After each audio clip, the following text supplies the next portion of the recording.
Good morning. कसे आहेत सगळे? तर सकाळचे 10 वाजले आहे आणि आता मी खूप लेट उठले आहे कारण की रात्री जागरण झाल्यामुळे मला सकाळी जाग आली नाही. त्याच्यामुळे मला आज खूप उशीर झाला उठायला. नाही तर नेहमी मी 7-6पर्यंत उठून जाते. तर सकाळी नाश्त्याला मी फोडणीचा भात बनवला. असा नाश्ता झाल्याच्या नंतर सगळी नाश्त्याची भांडे मी घासून घेतले जेणेकरून आपल्याला किचन मोकळं मिळेल. त्याच्यानंतर काल रात्री जे काही मी फुलांचे हार जे माळा जे धुवून वॉश करून ठेवले होते ते काढून घेतले आणि मशीनमधले सगळे कपडे मी वाळत घातले कारण की सकाळची कामं सकाळीच झालेली चांगली असतात. आणि मग त्याच्यानंतर पुढच्या कामाला सुरुवात करणार होते मी. त्याच्यानंतर डस्टिंगची कामं केली, सोफे झटकले, फर्निचर पुसून घेतलं. त्याच्यानंतर झाडू मारायला घेतला कारण की माझी फरशी मी रोज पुसत नाही कारण की माझी फरशी काही एवढी घाण होत नाही. त्याच्यामुळे ती स्वच्छच असते. त्यामुळे एक दिवस ॲड करून पुसलं तरी काही प्रॉब्लेम होत नाही. आणि अशा प्रकारे मी सगळी मॉर्निंगची जी काही आपली डस्टिंगची कामं असतात ती सगळी कंप्लीट केली. आज संडे असल्यामुळे मी मम्मीला आज दुपारी जेवायला बोलवलं होतं. तर मम्मीला खूप आग्रह केल्याच्यानंतर मम्मी जेवायला आली. मग दुपारी मस्त असं जेवणाचा बेत केला आणि आम्ही सगळ्यांनी एकत्र जेवण केलं. संध्याकाळी मुलं आणि आम्ही तिघंही बाहेर गेलो. तर आम्हाला मम्मी भेटणार होती. ती म्हणाली थोडं शॉपिंग करायला जाऊया आपण मार्केटला. आणि मग अशा प्रकारे मी संध्याकाळी सगळं आवरून तयारी करून आम्ही तिघंसुद्धा बाहेर निघालो जायला. आणि थोडीशी तर मस्ती चालतेच. असेच मुलं माझे मस्ती करतात. छोटा मुलगा खूप नटखट आहे माझा. तो खूप खूप मस्ती करतो. जराही शांत बसत नाही. त्याचा तोंडाचा पट्टा आणि हाताचे हालचाल कंटिन्यू चालू असतात. तर संध्याकाळी बाहेर निघालं खूप छान वाटतं. दिवसभर जो अवतारात आपण राहतो अचानक आपण फ्रेश होतो. तर मी असं काही मेकअप करत नाही. माझं फक्त पावडर असते, माझी पॉन्ड्स पिंक पावडर आणि माझी लिपस्टिक, ह्याच्यानेच माझा मेकअप पूर्ण होत असतो. तर बघून सगळं फ्रेश वाटतं संध्याकाळी असं बाहेर निघायला. मग अशा प्रकारे आम्ही तिघंसुद्धा वॉक करत करत आमच्या परिसरातून आम्ही जात होतो. तर सगळीकडे लाईटिंग वगैरे लागले होते जिथल्या तिथे. तर इतकं छान वाटत. आम्ही मम्मीच्या बिल्डिंगच्याच खाली बसलो होतो तिची वाट बघत. वरती जायला खूप कंटाळा आला होता. तेवढ्यात मम्मी आली आणि आम्हाला तर अशी आमची मायलेकींची जोडी आहे. आता आम्ही शॉपिंगला चाललो आहे. तर आता मी खूप मजा करणार आहोत. स्टेशनला आमच्या खूप मोठमोठे शोरूम आहे साड्यांचे. त्याच्यातलंच एक रिद्धी टेक्सटाईल शोरूम आहे. त्याच्यातून आम्ही साड्या घेतल्या. आम्ही मोस्टली आम्ही इथून साड्या घेत नाही कधीच कारण खूप महाग असतात तिकडच्या साड्या. पण आता दिवाळीच्या निमित्ताने मम्मीने मला तिथून शॉपिंग करून दिली. रिद्धी हे टेक्सटाईल हे शोरूम होतं. त्याच्यानंतर आम्ही फराळाच्या दुकानात गेलो जिथे आम्हाला होममेड फराळ मिळतं. तर मम्मीला काही फराळ बनवायला होत नाही कारण की त्याचं खूप मोठं रिझन आहे. गेल्या वर्षीच भाऊबीजच्या दिवशी ती पाण्यात पाय घसरून पडली आणि तिचं फ्रॅक्चर झालं आहे. ती इतकी स्ट्रॉंग आहे की एवढं मोठा फ्रॅक्चर आहे तिला. अजूनही तिचं ते फ्रॅक्चर काही भरलं नाही. वर्ष गेलं अजूनही हड्डी तिची जॉईन नाही झाली. तरीसुद्धा ती कुठेही असं हिंमत दाखवून आज ती स्पेशली ती बाहेर पटकन निघत नाही. पण आज स्पेशली फक्त मला साडी घ्यायची म्हणून ती निघाली. तर मग अशा प्रकारे थोडंसं फराळ पण घेतलं कारण की ह्यावेळेस मी सुद्धा फराळ बनवलं नव्हतं आणि तिने पण नाही बनवलं. त्याच्यानंतर मग आम्ही इथे चप्पलच्या दुकानात आलो आणि तिथून चप्पल घेतली. आणि खूप उशीर झाला म्हणून आम्ही पटकन रिक्षा पकडून घरी जाण्याचं ठरवलं. तर तिला मध्येच रस्त्यात आम्ही तिचं घर आधी येतं म्हणून तिला सोडलं आणि त्याच्यानंतर आम्ही घरी जायला निघालो. फायनली बिल्डिंगच्या खाली आलो आम्ही. 9:45 झाले होते. खूप लेट झाला होता. घरी जाऊन अजून मिस्टरांना पण बघायचं होतं की काय करतायत. तर असं आमच्या बिल्डिंगच्या खाली खूप छान सजवलं होतं सगळं. कंदीलसुद्धा लावलेला होता खूप मोठा. पण तो काय मला शूट करता आला नाही. पण तुम्हाला मी लॉबी दाखवत आहे. थोडीशीच दाखवत आहे त्याची झलक की ते बघा लॉबीमध्ये खूप सुंदर लाईटिंग केली आहे आणि खूप छान सजवलं आहे सगळी आमची बिल्डिंग. तर आता आम्ही वरती जातो. येतानाच सोबत वडापाव घेऊन आलो होतो. आमच्याकडे फेमस वडापाव आहे. खूप सुंदर लागतो, टेस्टी असतो. माझ्या मोठ्या मुलाला आणि मिस्टरांना खूप आवडतो तो वडापाव म्हणे. असे आम्ही वडापाव एन्जॉय करत करत मस्त गप्पा मारत आम्ही असं वडापाव खाल्ला. आणि त्याच्यानंतर तर फायनली आम्ही घरी आलो आहे आणि खूप छान शॉपिंग केली. मला जी साडी माझ्या आईने घेतली ती मला खूप आवडली आहे. तर मी तुम्हाला ती दाखवते. तुम्हाला पण आवडली तर मला सांगा की हो छान आहे साडी तुझ्या आईने घेतलेली. ॲक्च्युली काय झालं माहिती आहे का, ह्या दिवाळीला मी साडी नाही घेतली. तर मला वेळ पण नाही मिळाला ॲक्च्युली आणि एवढं माझा मूड पण नाही ॲक्च्युली ह्या दिवाळीला. हे नाही आहे मलाच काय माहीत नाही. पण थोडंसं मन नाराज वाटतं माझं. तरी आपण स्त्रिया तर अशाच असतो. किती आपल्याला उदास वाटलं, नाराज वाटत असेल, आपल्या इच्छानुसार काहीच गोष्टी घडल्या नाही तरी आपण सण आहे म्हणून आपण तो साजरा चांगल्या प्रकारे करतो. तर मी साडी नाही घेतली म्हणून तिने मला साडी घेतली. घेतले. ती ॲक्च्युली दरवर्षी मला पैसे देते साडीसाठी, पण ह्यावेळेस तिने मला स्पेशल, ती म्हणाली तुला पैसे दिले तर तू काही साडी घेणार नाही, म्हणून तिने मला स्पेशली साडीच घेऊन दिली डायरेक्टली.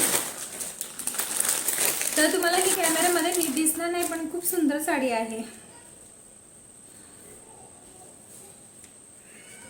मला खूप आवडली ॲक्च्युली साडी, खूप सुंदर साडी आहे ॲक्च्युली.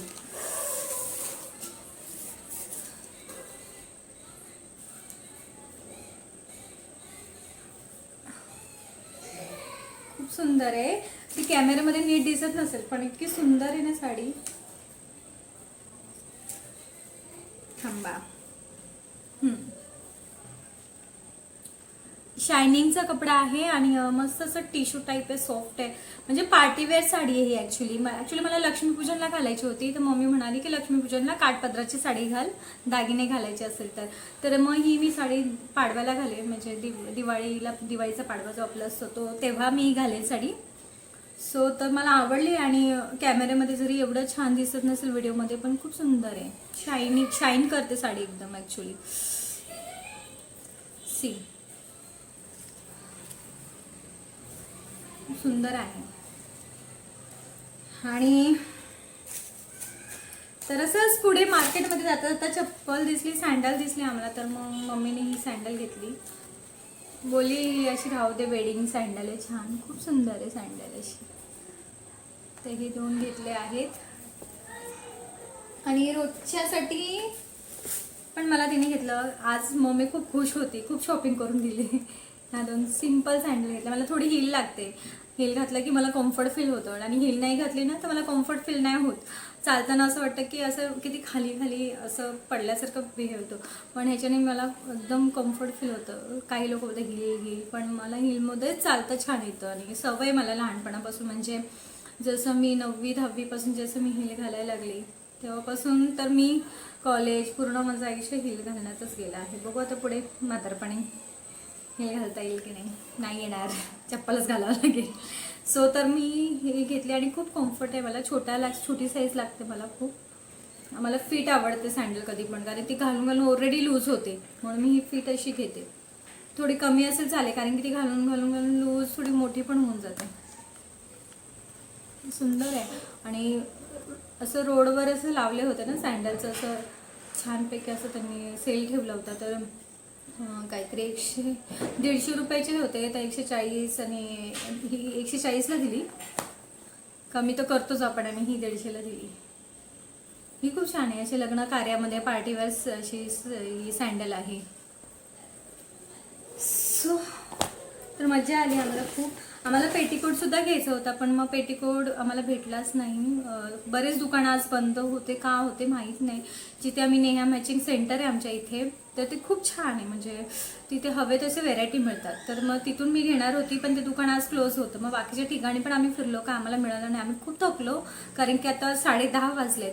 मग आता घरी जाऊन पण काय बनवणार, थोडंफार जेवण पण होतं दुपारचं, ते खाल्लं, आणि मस्त वडापाव घेतला गरम गरम. जिथे आमच्या स्टेशनला खूप सुंदर वडापाव भेटतो, तर तिथून आम्ही खूप सारे वडापाव घेतले, प्रत्येकाला 2-2. मला तर झेपत नाही, पण मी खाल्ला, कारण मग मधल्या रात्री भूक लागायची, आणि आपण वडापाव वगैरे खाल्लं नाही की आपण जेवत नाही.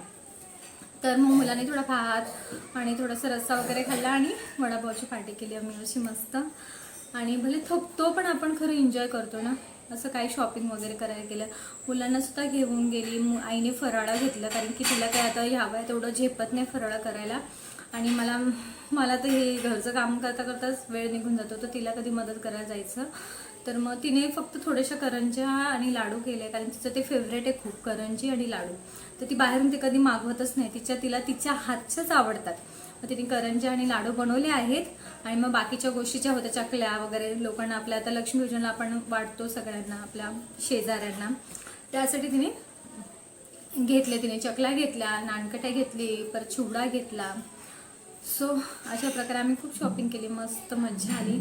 आणि ही जेव्हा साडी घेतली मी, तर ह्याच्यामध्ये स्काय ब्लू कलरची साडी होती. मम्मीला पण आवडली ना ही साडी, मग तिने पण पटकन एक घेतली साडी. आणि मी दरवर्षी जशी मम्मीला माझ्या साडी घेते, तर मी तिला सुद्धा एक साडी घेतली होती. तिला ती मी पाठवली पण आहे, त्याचा मी व्हिडिओ शूट करता करता राहून गेले, पण ती मी मिशोवरून मागवली होती. तर मग तिला मी ती देऊन टाकले. गेल्या वर्षी तिला मी ड्रेस घेतला होता, तर ह्या वर्षी मी तिला साडी घेतली, काठपदराची साडी घेतली छानपैकी अशी, की लक्ष्मीपूजनला घालेल ती. सो तर तुम्हाला जर माझे व्हिडिओज आवडत असेल, माझं डेली रुटीन जे काय आहे छोटं मोठं मी जे दाखवत आहे, जशी ही माझी सजावट, आता तुम्हाला लक्ष्मीपूजनला मी माझं अख्खं घर दाखवेल की मी थोडं थोडं सजवलेलं आहे प्रत्येक ठिकाणी, तर मी तुम्हाला ते दाखवेल लक्ष्मीपूजनला. जर तुम्हाला माझे व्हिडिओज आवडत असेल तर तुम्ही बघा. लक्ष्मीपूजनला मी जे काही पूजा मांडणार आहे किंवा माझ्या घराचं काही डेकोरेशन मी केलं आहे, आता बऱ्यापैकी हे पार्टचं जे आहे माझं स्लायडिंगचं हे डेकोरेशन केलेलं आहे मी. अजून माझं कर्टेन आले नाही आहे, कारण की ह्यावेळेस मी स्काय ब्लू कलरचं सगळं प्लॅन केलं होतं, पण ते काही पॉसिबल झालं नाही आहे. बघू आता, अजून लक्ष्मीपूजन यायचं आहे, तोपर्यंत आलं तर माय लक. सो तर मग तेव्हा मी माझं घर दाखवेल तुम्हाला, माझं हॉल दाखवेल ॲक्च्युली. तर तुम्हाला आवडेल, माझे व्हिडिओज आवडत असेल तुम्हाला बघायला, माझे व्हिडिओज बघा तुम्ही, त्याच्यामुळे मला मोटिवेशन मिळेल. माझे व्ह्यूज वाढतात तेव्हा मला असं वाटतं अरे माझे लोक व्हिडिओ बघतायत, आणि अशा प्रकारे मग यूट्यूब फॅमिलीमुळे माझे जर व्ह्यूज वाढले किंवा सबस्क्राईब तुम्ही करा माझ्या चॅनलला, जेणेकरून मी काहीतरी अजून माझं मेंदू, आपण बोलतो ना घरात जर आपण हाऊसवाईफ म्हणून आपण जेव्हा जगायला सुरुवात करतो ना, आता मी ऑफिसला जात होती तर थोडंसं काही कारण आहे त्याच्यामुळे मी घरी बसले आहे आता. तर तुम्हाला कधी मी सांगेल मी काय रिझन होतं माझं घरी बसण्याचं. तर मग सतत काही वेगळे विचार सांगण्यापेक्षा ना, आता हे जे मी व्हिडिओ बनवायचा प्रयत्न जो करते मी आहे, तर मग माझ्या डोक्यात ते सतत चालतं की मी आज काय दाखवू, मला काय दाखवता येईल, सतत तोच विचार असतो. त्यामुळे माझ्या डोक्यात दुसरे काहीच विचार येत नाही, टेन्शन नाही येत. नाहीतर आपलं होतं ना, आपलं बुद्धी, आपलं जे डोकं रिकामं असतं तेव्हा सगळे असे विचार येत राहतात, त्याच्यामुळे घरात वाद पण होतात कधी कधी. मग म्हणणं त्यापेक्षा ते असं वाटतं ते सगळं नको. तर हे म्हणजे बोलतो ना, एक छान मला भेटलं आहे, एक बोलतो एक वेव भेटला आहे, जे की माझ्या डोक्यात काही वेगळं येत नाही, टेन्शन नाही, काहीच नाही. सतत मी विचार करत असते की आज मी काय करू, उद्या मी काय करेल, हेच करत असते मग. आणि मग एडिटिंगमध्ये वेळ जातो, घरातली कामांमध्ये वेळ जातो. सो फायनली मग अशा प्रकारे खूप छान माझा वेळ जातो. आणि मग मला असं वाटतं की चला झालं सक्सेस तर ठीक आहे. जर तुमच्यामुळे जर तुम्ही मला सबस्क्राईब केलं तर मला असं वाटेल, मला मोटिवेशन मिळेल की हां बाबा चला कुठेतरी लोकांना भले माझे एवढे व्हिडिओ काही छान नसतात, पण मी बोलतो ना जसं माझे व्ह्यूज वाढले तर मला एक मोटिवेशन मिळेल की हां चला काहीतरी चांगलं करावं. तसं पण थंबनेल वगैरे लावायला शिकले आहे मी थोडंफार. माझा मुलगा पण मला बोलतो मम्मा तू छान थंबनेल लावते. मध्ये कॅमेरा ब्लर खूप येत होता, त्याच्यामुळे पण व्हिडिओज माझे खूप बिघडलेले आहेत. पुढे जसं काही स्टेप्स म्हणजे पुढे जसं म्हणजे व्ह्यूवर्स वाढतील किंवा सबस्क्राईब होतील माझे चॅनल, तर मे बी मी खूप मेहनत घेण्याचा प्रयत्न करेल. आणि तुम्ही माझं डेली रुटीन बघा किंवा माझ्या घरामध्ये मी काय काय करते, तुम्हाला जर आवडेल हे सगळं बघायला.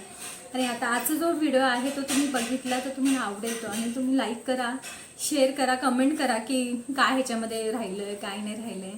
सो तर बाय.